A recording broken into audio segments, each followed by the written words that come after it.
Vous entendez quelque chose? Non? Bah c'est normal, parce que je suis en pleine Sarthe. Hein. Et pourquoi je suis en Sarthe? C'est un épisode spécial qui va être divisé en 3 parties, c'est un triptyque. Et c'est sur les... Ah non, je vais vous donner un petit indice. Balzac dit d'elle que c'est la friandise la plus succulente. Et je parle bien sûr des... Ah, vous l'avez pas du tout, les rillettes, c'est un épisode spécial rillettes. Je vais d'abord aller voir Anaïs qui travaille en famille, elle élève ses cochons, ça c'est le côté élevage. Ensuite je vais aller voir Michael Douard, lui c'est la partie fabrication des rillettes. Et je vais finir avec la transformation des rillettes d'une manière particulière, c'est la distillerie du Sonneur, on est en plein Le Mans. C'est un épisode gourmand, succulent, qu'on adore comme les rillettes, on en prendrait tous les jours, c'est fond terroir quoi. Allez, on y va.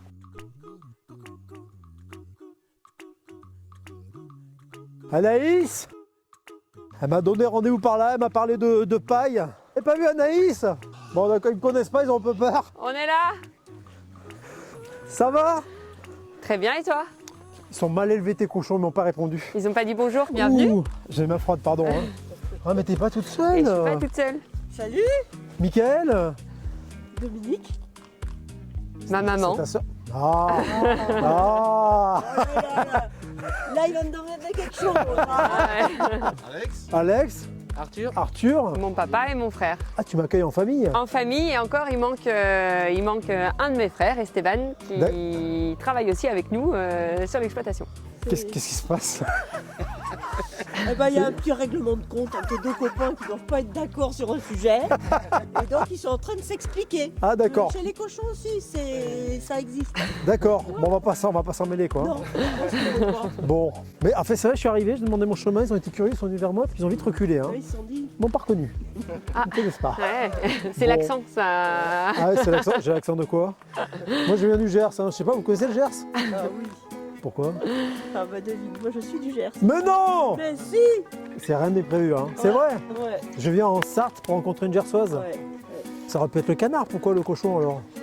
Ah ben ça le cochon. Moi je suis arrivée en 85, on s'est mariés tous les deux en 85 sur cette ferme-là. Et en 89, on a démarré le port fermier La Belle Rouge de la Sarthe.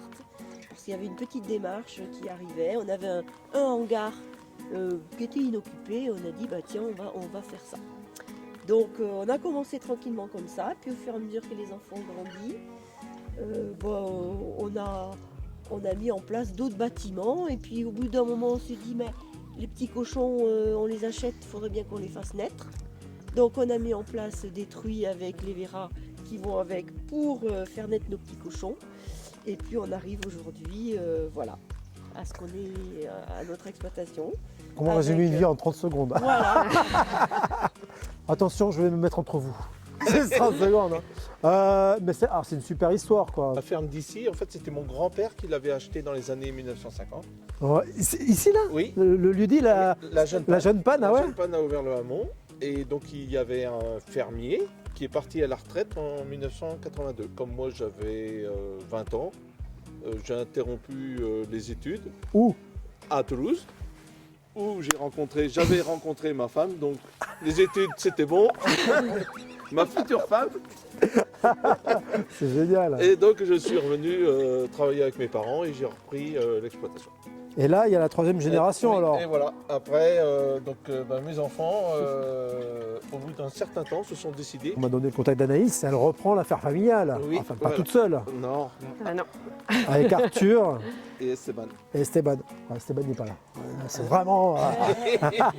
T'as repris la ferme, Oui, ils reprennent la ferme. Oui. Bah, vous n'êtes pas encore à l'âge de la retraite. Mais- là. je fais juste Ah ouais? un petit aparté, je fais de la généalogie. Et mon ancêtre le plus ancien, Julien Huette, 1650, était déjà agriculteur. Dans le Nord Mayenne, effectivement, on a migré un peu. Je crois que dans tous les reportages que j'ai eus, j'ai souvent eu des... Comme ça, 4 générations, mais là on est où à quoi? Combien de... On est à 13, eux, c'est la 13e génération. Alors, pas forcément dans le port, hein, pas forcément dans Oui, le port. effectivement, Voilà. ils ont migré du Nord Mayenne, on a migré tranquillement du Nord Mayenne vers... C'est génial. Maintenant, l'activité principale, c'est les porcs. Oui. Porc et céréales. Notre objectif, c'est quand même d'être autonome. D'accord. Hein, c'est de cultiver les céréales que l'on a besoin pour nourrir nos porcs. Ah ok. Voilà, ça c'est vraiment... et on essaie d'être autonome aussi, le fumier retourne pour alimenter les sols. Ouais. pour nourrir les plantes et puis les plantes nourrissent les animaux. C'est un peu aussi. La particularité de notre élevage, c'est que les porcs charcutiers, les porcs d'engraissement sont élevés sur paille. C'est pas la généralité en Sarthe dans les élevages? Non, non, non. Je le vois mieux le fumier et je le sens mieux. On va te quitter. Vous me partez? Voilà. Ouais. Parole Et de... on te laisse dans de très bonnes mains. Bon, avec la relève. Ah voilà. Et ça passe aux jeunes. Bon, ben super. Merci beaucoup, hein. Eh ben, c'était un Dominique, Alex. grand plaisir. Peut-être en Sarthe ou dans le Gers si vous passez. Absolument. même Voilà, les tours. par Lectoure, voilà, c'est mon pays. Merci beaucoup. Non, mais attendez, c'est marrant parce que vous étiez juste là et maintenant vous êtes là. Eh ben oui, et regarde, il y a une petite barrière, tu peux passer par-dessus Je suis trop et petit. tu nous rejoins. Je suis trop petit. C'est le premier qui dit que je ressemble à Mario ou Luigi. Ah ouais, c'est... Ça va bien ou pas? Et heureusement que c'est pas des élevages de taureaux que vous faites. Ah ouais, non, on aurait évité le rouge. Non, je suis pas sûr qu'ils veulent que je vienne. Je suis cochonophobe, je vous le dis. Bon les copains, calmez-vous. Salut Mika, fond de terroir. Jamais eu autant de cochons autour de moi. Il y a un truc qui me touche derrière. Toi, t'as pas été sage. Au groin. Ils sont très curieux. Les parents sont partis. Est-ce qu'ils ont tout dit? Parce que c'est une belle histoire quand même. Hein. C'est une très belle histoire. Ce qu'ils n'ont pas forcément dit, c'est qu'effectivement, quand ils sont arrivés là, notre papa, il a commencé avec 15 vaches et 30 hectares de terre. D'accord. Donc à l'époque, ce qui était une petite ferme, et aujourd'hui, ils ont monté une véritable entreprise. Ils sont humbles. Et oui, tout à fait. Et C'est modeste, mais en même temps. c'est modeste. Et ils ont fait ça aussi pour que ce soit une entreprise et une ferme pérenne dans le D'accord. temps, qu'ils puissent transmettre. Parce qu'aujourd'hui, effectivement, c'est un véritable enjeu. C'est-à-dire qu'une ferme qui ne se modernise pas n'est effectivement pas une ferme facilement transmissible et du coup, c'est pas une entreprise viable non plus. Il ma chatouille. Ils s'attendaient à ce qu'un jour vous repreniez l'affaire ou pas? Ouais. Oui, c'est le sentiment qu'on a. Après, ils nous ont jamais poussé dans notre éducation à ce qu'on reprenne. Mais c'est toujours la même chose. On a quand même, je pense qu'ils avaient au fond d'eux l'espoir qu'ils ont envie de. Parce que qu'on reprenne. Enfin, moi, je suis quand même revenue C'est très à... perturbant, les mecs. Ah, Je sens mais c'est parce qu'ils t'aiment bien. votre parcours à vous.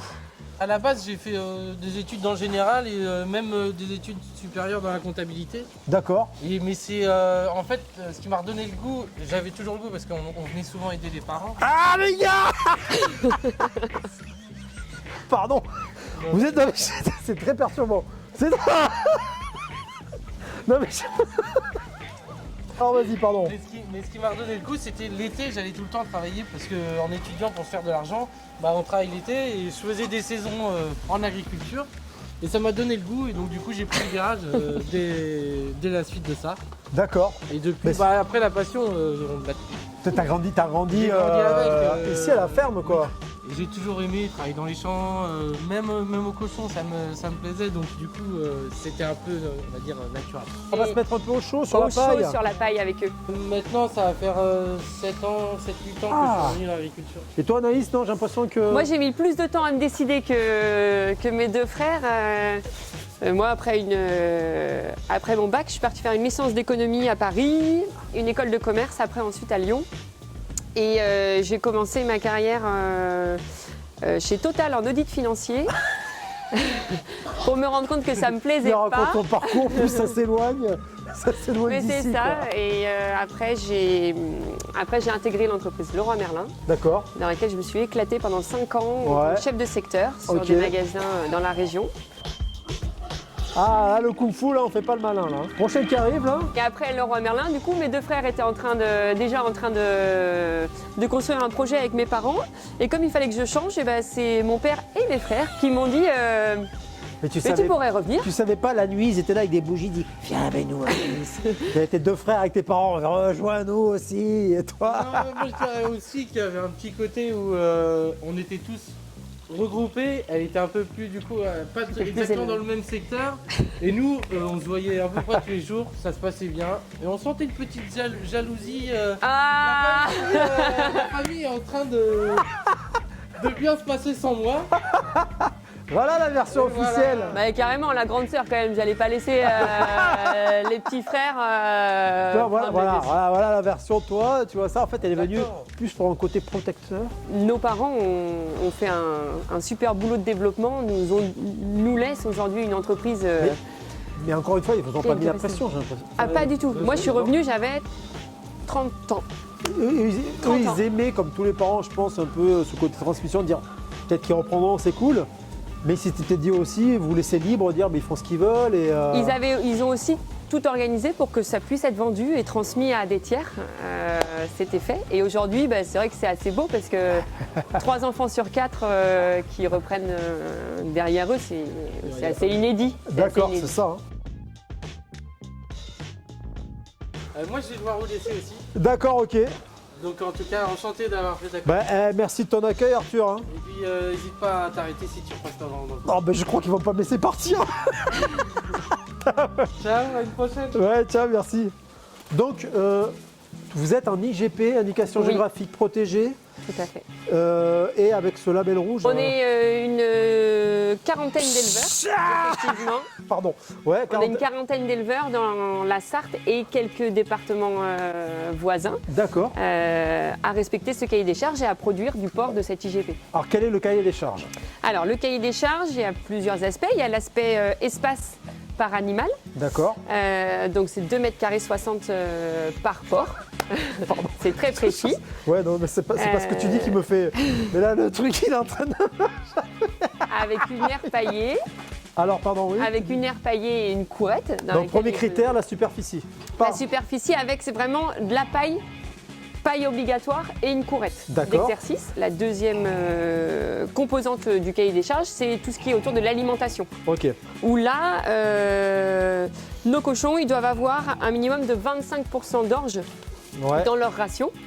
Ah. Pourquoi Ouais. Parce que l'orge, c'était la céréale d'ici, du coin.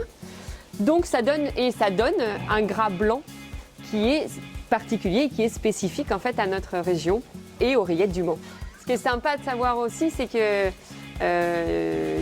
ici, on fabrique notre aliment, du coup la fameuse ration, on la fabrique avec des céréales que l'on cultive autour de nos fermes. C'est ce que disaient tes parents tout à l'heure. Exactement. D'accord, ok. Et l'orge Pour tout aussi. produire en local. L'orge, le blé, le maïs, les petits pois, donc- la févrole. Alors, vous ne savez Allez. pas la sensation C'était que ton ça petit- fait. Ça vient c'était de ton passer. petit Il vient visitage. de passer.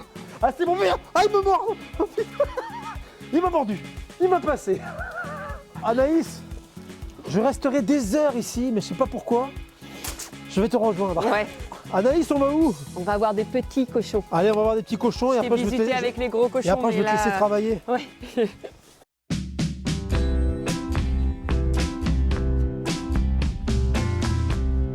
Là, donc, c'est, comment on pourrait dire, la maternité. C'est exactement ça, c'est comme ça qu'on l'appelle, la maternité. Bon, en tout cas, Anaïs, non, mais je comprends maintenant pourquoi il y a du boulot et que c'est pas mal d'être en famille Oui. pour votre élevage. Mais j'ai une question à te poser. Quelle est ta définition du terroir à toi? Le terroir, pour moi, c'est lié au territoire et j'aurais dit un savoir-faire particulier lié au territoire. Vous, quoi, ici. Par exemple, élever des cochons de manière à faire une belle viande pour faire des bonnes rillettes. Tout simplement. Bon, merci beaucoup, Anaïs. Non, avec plaisir, et bravo pour ce que vous faites et le bel établissement que vous avez en tout cas et la passion qui vous anime, quoi. Eh ben, merci beaucoup. Et la Merci tradition. d'être venu nous rendre visite. Bonjour, tradition sartoise.